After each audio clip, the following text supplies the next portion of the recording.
Turma, estamos aqui para apresentar hoje mais alguns exemplos de aplicação do nosso sistema de gerenciamento por cálculo de demanda, de tendência de consumo, utilizando o AirLeader, que é o nosso equipamento alemão que a gente distribui aqui no Brasil e na América do Sul.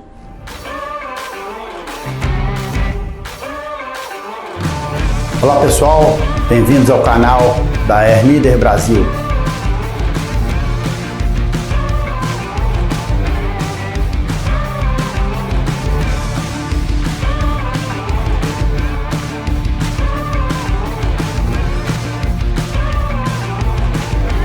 Meu nome é Virgílio Souza, sou engenheiro eletricista e o nosso objetivo aqui é compartilhar com vocês conhecimentos sobre eficiência energética em ar comprimido. Hoje nós vamos tratar de um exemplo. Na aula passada eu apresentei dois exemplos básicos, um de 3 compressores pequenos, o outro 10 compressores maiores e tal, com algumas restrições.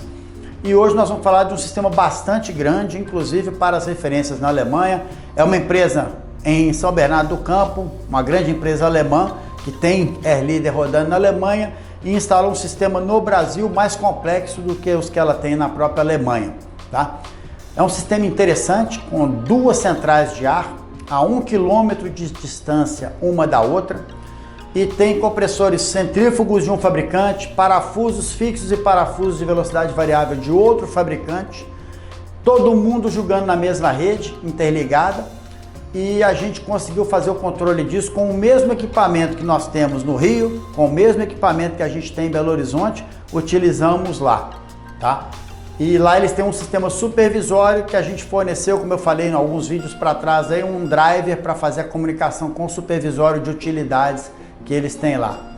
É um sistema bastante amplo, temos medição de pressão nas 2 centrais e a pressão que é considerada pelo AirLeader para fazer o gerenciamento e manter a pressão na linha, e temos a medição de temperatura também nas 2 salas.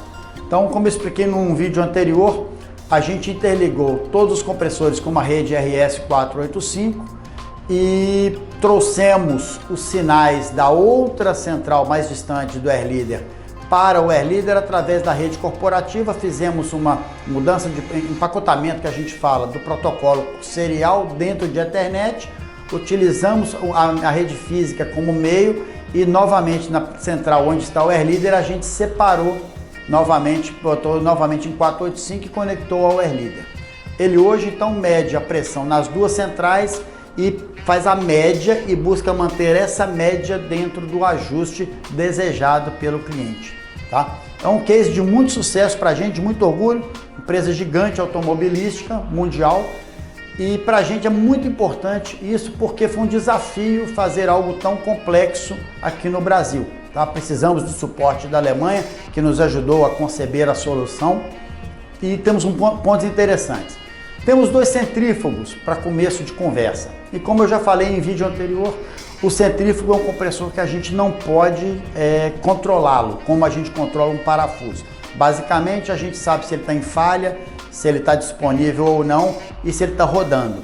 Basicamente isso, a gente só coloca em operação o centrífugo, para que ele fique na base de carga. Esse é um princípio básico. Só que lá temos um detalhe importante, temos 2 centrífugos e a planta opera de domingo a domingo. Então a solução que nós adotamos foi a seguinte: um centrífugo fica segunda, quarta e sexta, o outro centrífugo fica terça, quinta e sábado, por exemplo. E no domingo, que a produção normalmente é menor, a gente não opera com centrífugo, tudo isso alinhado com o cliente.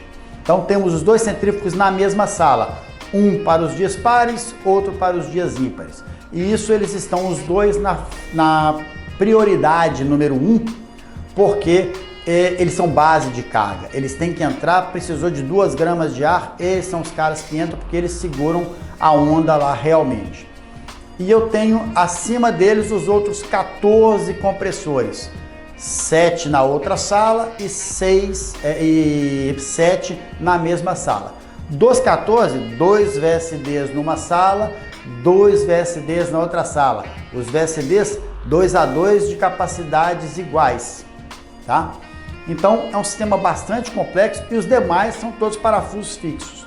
Então é uma configuração muito particular e cuidamos para que na prioridade 1 estão os centrífugos, na prioridade 2 nós alternamos em função do dia da semana. Então, num dia da semana a gente tem um conjunto de parafusos na prioridade 2, no outro dia da semana eles são prioridade 3 e vice-versa.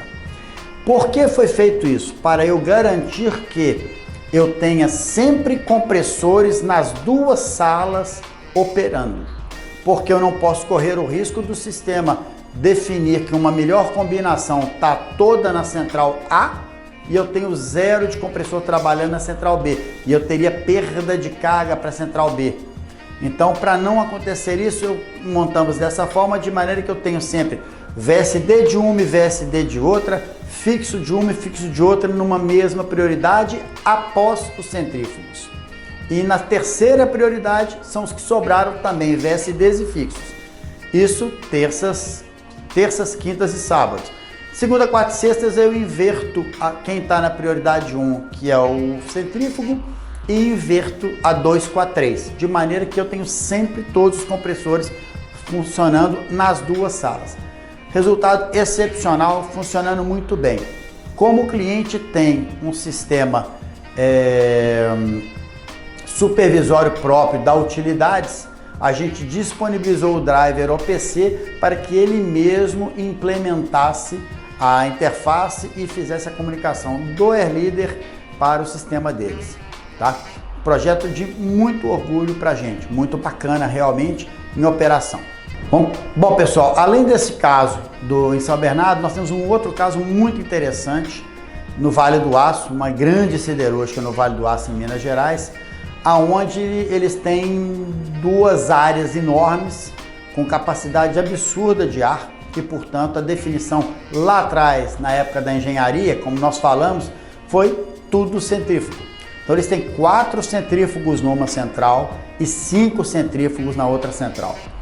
E o fato é que ele tem um sistema, porque ele mede, portanto, ele tem condições de ser controlado e ele tem uma medição onde fica bastante claro que a base de carga dele é muito pequena para a quantidade e capacidade que ele tem de centrífugo.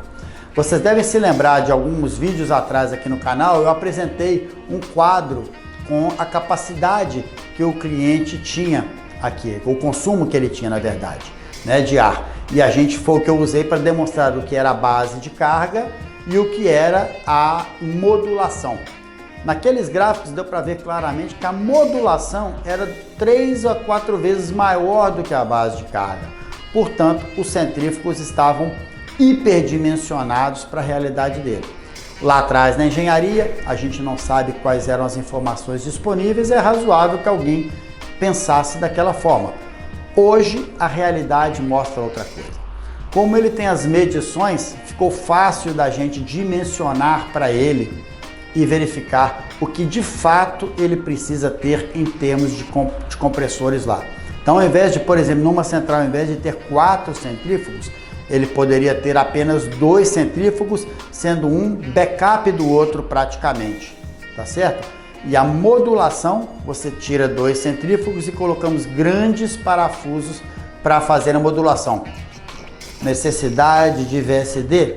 Talvez, mas isso é uma coisa mais para frente. Nesse caso, está muito claro para a gente, foi discutido com o cliente, que o alívio excessivo que ele tem com os compressores de centrífugos lá, está muito claro, é um assobio de louco o dia inteiro, porque você tem muita modulação e não tem base de carga.